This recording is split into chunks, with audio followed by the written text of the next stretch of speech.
Joining me now is Democratic Congresswoman from California, Karen Bass. Karen, Congresswoman, thank you so much for being with us. Thanks for having me on.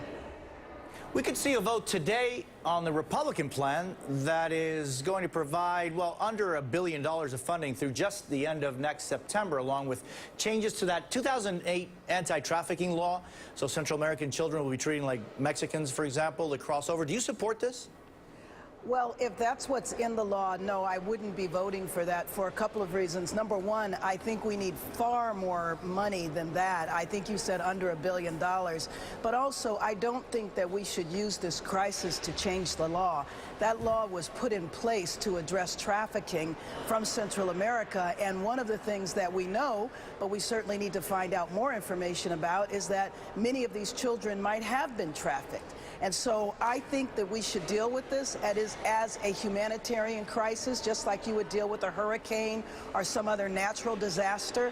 Deal with the crisis first. And then if we need to make some changes to the law, we should do that down the road. But I don't think we should do that right now. The problem, many say, is that in contrast to a hurricane or a natural disaster that comes and then goes, what we're seeing in Central America is a problem that has been simmering, many say, for years, decades, and doesn't seem to be on the path to being mitigated anytime in the near future. So this is not an issue that's going to stop.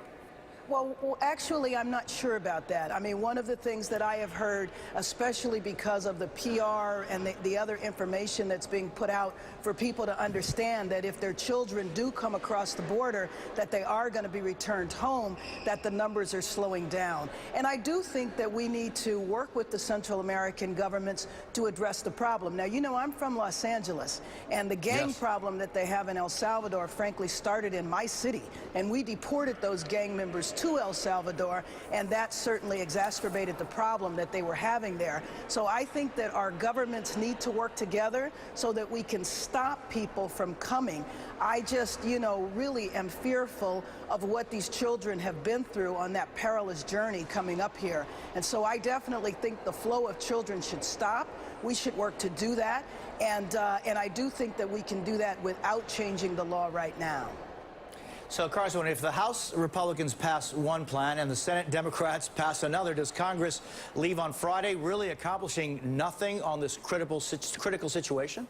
Yeah, well, it's a bit of a rhetorical question. You know what happens here, and I think that there is the possibility for that. You know, I don't think that we should leave until we address this, because we are going to be gone for 5 long weeks, and I really want to do everything we can to address this situation. You know, part of my focus here in Congress is working on issues that impact vulnerable children, and I can't think of any more children more vulnerable than those making that journey from Central America to the United States. Congresswoman Karen Bass, thank you so much for